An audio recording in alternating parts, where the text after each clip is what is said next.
So what are some challenges you see people face when they come into agriculture? Because personally, I've had a lot of people share their experience that, oh, in fact, one of my friends did fish farming and he went into loss and he said he's not going to into agriculture again. So what are some challenges you see people face when they come into the agricultural space? Just like any other business, agriculture is not just for agriculture. There are every business you are going to start. First, you need to know you need to have the technical know-how. You need to have the knowledge. You need to have the zeal first that you're going to do this. You need to be very interested in this, and then you need to have the capital, the resources, the manpower. You need to exactly study, come up to the business report, get to study the market first. You don't go into a business because other people are doing the business. You want to start fish farming because, or you want to start, poultry business because other people. Because if you invest 10 million naira in poultry today, you can lose that money in just 2-3 days. So if you really want to survive in this very business, in any business, in fact, in agriculture, within the context of our discussion, you definitely need to have all it takes for you to go into this business. So talking about why, for example, you talk about someone who invested in fish business, and there's something happened, and then all of a sudden he changes his interest and he doesn't want, and he promised never to go into agriculture again. But that is completely wrong. For example, how about the story of people who are making billions of dollars out of billions of naira and exporting fish? Nigeria have the capacity to produce a lot of fish and even export. Look at all this Argungu. Look at Kebbi State. And look at a lot of Nigerians. There are opportunities in this, and people just need to know. For example, if you go into this fishing, even under this line of fishing alone, look at the number of employment you're going to create, look at the income you're going to create for yourself, look at the way it's going to help the government, and look at the amount, look at the fact that at least you'll be supporting the government in one area. But at its stand today, despite all the fishery, all the fish farmers that we have in Nigeria, and despite all the fish we are still importing, look at fish is still very expensive today, even though it's more hygienic than meat. So we still import fish. So which simply means that even that fish, even that industry alone, that sector alone is a multi-billion-dollar sector that with proper investments in that, there will be a lot of return or it for people or anyone who is going to invest in that. In terms of, let's say, probably the number of transactions, the number of trailers they do, or in terms of monetary aspects, how big have you seen someone in the agricultural space? The unfortunate part is that big men in Nigeria, they're the one even making billions out of this agriculture. Is Obasanjo not a farmer, the former president? Is President Muhammadu Buhari not a farmer? Most of our politicians, they are farmers. If you go to Adama, Atiku is a farmer. So the people that are making it the most out of agricultural businesses in Nigeria are the farmers, because they have the manpower, they have the knowledge, they have the managerial skills, or they are surrounded by people who have those managerial skills. And the most important of them is the resources. They have the resources to invest in these agricultural businesses. So if you want to take the best scenario to answer this question, the best case, the best way to answer this question is for you to look at why does President Muhammadu want to resign and go back to agriculture, for example? Why does Obasanjo have almost one entire village and he's into farming and he's making money out of it? So you can see Abdul Salami, our governors in Nigeria, a lot of them are into farming. So the problem is that ordinary farmers, that they are the ones that are feeling insecure because they are being attacked by banditry, they are being attacked by Fulani headsmen, and they don't have the resources. They are afraid of their life. And a lot of our farmers, remember, don't forget that despite the fact that we still have a population of more than 200 million Nigerians, remember that 70% of Nigerian citizens today are still farmers. Unfortunately, a lot of them are subsistence. A lot of them are subsistence farmers. Now, imagine if these farmers, for example, are into real, imagine they're into mechanized farming or plantation, they're into mechanized farming, where they have a lot of resources at their disposal to go into this farming and higher managerial skills. And again, our farmers need to be trained on this. And that's why we're saying we're calling on the government to see how they can support people, how they can support farmers, because this is a serious business, and it can help to grow Nigerian economy more than even the oil. And besides, to respond to that again, look at during the colonial era. What was even the essence of colonialism? Wasn't it the export of agricultural products? Because those agricultural products that we are exporting from Nigeria to some of these developed nations was simply because we need to feed their machine, we need to feed their people. And that was what we're doing. And that is what is still happening up till today. So this is definitely a very big opportunity that the federal government need to look into, not just about oil or mining. Agriculture is also a multi-billion-dollar industry that can continue to employ people. You talk about the how little someone can actually spend to get into the agricultural space. Like I want it to be practical now. Let's say I want to start a rice farming business. How much do I need and what do I need that money for? For someone who wants to go into farming of rice, rice farming, basically, the first is you have to consider the safety of the security of that environment. And rice usually needs an area that have water, like low water log. You usually have where you can have a lot of access to water, at least. That is the second. The third you have to consider is the quantity you like to produce, so that because that will help you to determine the the insecticide you're going to buy, the amount of fertilizers you're going to buy. And for me, I think that's all. That's all because we've done this before, and I'm together with people who are into this rice farming. And if you look at some of the big players in this rice farming, a lot of them are even rich men. Not even. And I'll give you an example. 2 months ago, 2 months, in fact, let me give you, I started my rice business in 2019. As of 2019, a bag of rice in Nigeria, remember, a bag of rice in Nigeria was 18,000, between 18 to 19,000 naira. The best rice in Nigeria at that time was Big Bull. Big Bull in 2019 was sold at the price of 21,000 to 22,000 naira. The maximum, irrespective of the location, especially within the north, is sold for 23,000 naira. That was the same price for 2019, 2020, down to 2022 and 2023.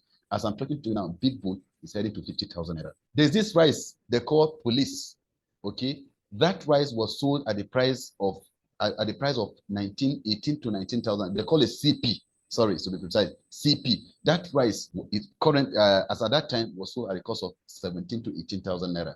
Now that same rice is now 45,000 naira to 46,000 naira. As I'm talking to you right now, I'm in the north, I'm in northern Nigeria, I'm in Kaduna State, and I do not know of any local rice that is sold below 40,000 naira. And where are we heading to? So obviously, the people that are making money out of it, for me, there are three. The first of them is the farmer. The second is of course, obviously, is those that own the processing plants, that all these plants, okay? And the third are the marketers. Those are the three people that are making money out of this rice business.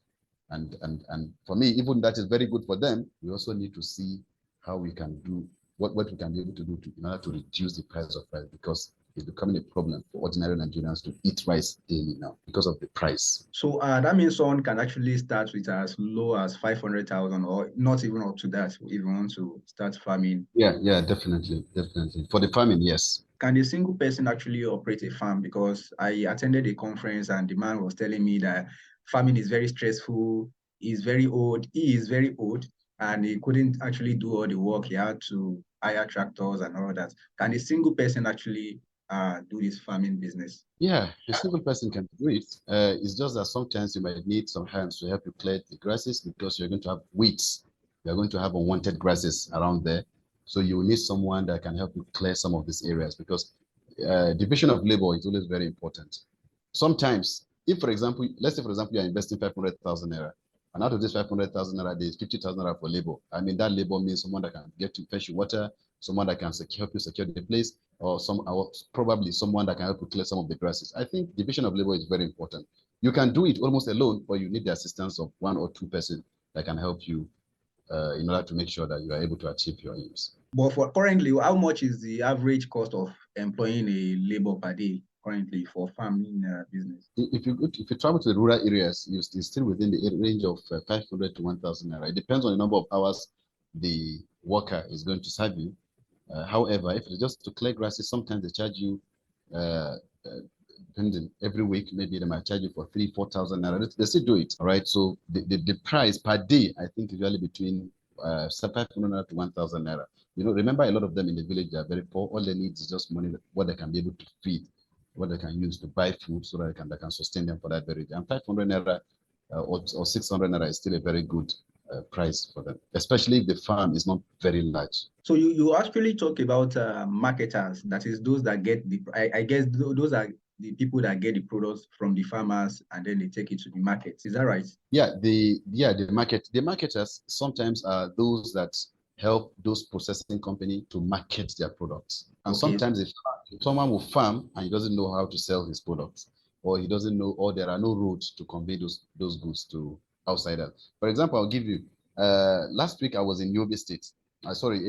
about 4 or 5 days ago. I was in Yobe State, and when I was there, I realized that there's this thing they call Delali, and Delali are those, when you come to the town, they have a lot of rice there. So when you come to the town, there is someone that will take you, that knows the location of every place of all the farmers that have rice. There is someone that knows a farmer, someone is storing, let's say, 100 bag of rice in his house. So the Delali knows the location. So there's another person that knows, that same Delali knows someone that is housing, that is keeping, that is storing 50 bag of rice, 100 bag of rice, 200 bag of rice. So you, as a stranger in that community, you definitely cannot be able to locate those farmers. You need the help of someone. And at the end of the business, the farmer is going to give them something, and you are also going to give them something. For us, what we were charged was 300 naira per bag. For each bag, they help you to locate the farmer to buy. You are definitely going to pay them 300 naira on top of that money you're going to pay the farmers. Well, most of the agricultural activities in Nigeria are actually in the north. So, but for anyone staying in the southwest, and they want to start the business of not farming, but actually the distribution, that is, they want to go to the north to bring it, what are some tips you can share with them to actually be successful in that kind of business? The thing is, you just have to try to understand the north. I don't really know much about south or east, but I know that businesses, agricultural products are over there are very expensive. I travel to certain places in the north, and I realized that you see all these animals that you see, goats, ram, and you see cow, sheep, all this chicken, they are very cheap. These are things that I know are quite expensive over there. And then you see rice, we have it here. We have almost all the agricultural products here in the north. And unfortunately, they don't have it over there because they also have their own competitive advantage. So they have their own ways of making money. They have things that can also bring to the north here. So the only advice I can give them is, here our people are very peaceful. The north here, the north is very peaceful. Nobody cares about you or your religion. The only time you tend to have problem with them is when you start speaking about their religion. And when you start doing that, you're definitely going to have problem with them. But here, the north is very peaceful, and they're always ready to accommodate anyone to do business with. But you still need to find a reliable hands anyways. For anyone that wants to start learning about agriculture in general, what are some resources they can actually consult to learn? Because I think the reason most people fail in agriculture is because they don't learn about the trade before they get into the trade. What are some resources they can actually consult to learn more about agriculture? I think there are two materials that you need to consult. The first of them is for you to go to school and study agricultural sciences. But I believe that that will not even give you the real knowledge that you might really want, because theory, as they say, is always different from practical. So you can, while you are in school, how about those who don't even have the time or the luxury to start going back to school now, to spend 5 years, and then they'll start defining what a tractor means, when you can simply go to the farm and see what a tractor means, and discuss with the farmer, how does he employ, how does this tractor help him to produce more, all right? How does he get to achieve more output? So the first of them is to go back to school, and the second is for you to speak to the farmers, the stakeholders, people who are into this farming for years. If it is processing you want to go into, go and discuss processing. Meet those people who are into processing, who already have plants, who already have companies, and they are doing well. And a lot of them, we have so many companies here in northern Nigeria that are into processing of rice, starting from Kaduna, Kano, Jigawa, Kebbi State, Taraba. A lot of these states, they have, in Niger State, they also have rice, a lot of them. So it depends on what you really want to. If you are talking about farming, that is a different area. If you are talking about processing, I know people from the south and south and southeast, they might prefer to go into either transport but I don't think any of them would like to go into farming, because they are not really conversant with this environment here. But they can come and buy at a cheaper price here in the north and take it down. You can see, take it down to their location and then sell it at a little more higher price than what is obtainable here. In the north. Actually approaching the farmers, but do you think if you approach the farmers, they are willing to teach you? Because a lot of people will give the excuse that, okay, most people will not want to show you the way or something like that. Yeah, I think if you approach a farmer, a lot of them are not difficult to speak to. If you approach a farmer and you're telling him that, okay, I'm going to pay you 10,000 naira. I want you to take me to your farm and tell me how the process is. How do you start planting this rice? What are your basic experience that you've had? What are the challenges that you've had ever since you started this business? How long have you started this business? Get your pen and paper and ask them this question. Pay them little amount of tokens, and then you definitely see what they're going to, what the knowledge you're going to acquire from them might be more important to you in this field of business than what you're going to obtain, what you're going to learn in class. Remember, just like they say, the fact that you study political science doesn't make you the best politician, or just because the fact that you study accounting doesn't make you the best accountant, or the fact that you study agricultural science doesn't mean you might just do well in that area as well. There are people who are just gifted, and there are people who have acquired their experience throughout the years because of because they are into this business on daily basis. So they might be able to tell you something that you might not be able to learn within the four walls of the class. So, what are some advice you like to give to entrepreneurs that, whether in the agriculture space or any other area, especially those that want to do business in Nigeria or that are doing business in Nigeria on a smaller scale? What are some advice you want to give them? Doing business is not easy. It's going to be very challenging. You're going to see a lot of things. Sometimes if it is farming, you might even see erosion. Don't give up. Myself, I'm not really successful yet. I'm still working very hard to see that my company becomes one of the most recognized brands in Africa in terms of agriculture, because I see that agriculture is the new oil. It's going to be the oil that will drive growth in Nigeria. All right. So be very hardworking, be very consistent, be very deliberate about your success, and be very passionate about any sector or any kind of business that you really want to. It's going to be hard, just like I said, it's going to be hard. It's not going to be easy. And prayer alone is not going to solve it, but you just have to continue working hard, and eventually you will succeed in this business. Wow, thank you very much for joining us. I'm going to leave the link to your contacts as well as email address in the comments in the description of this video.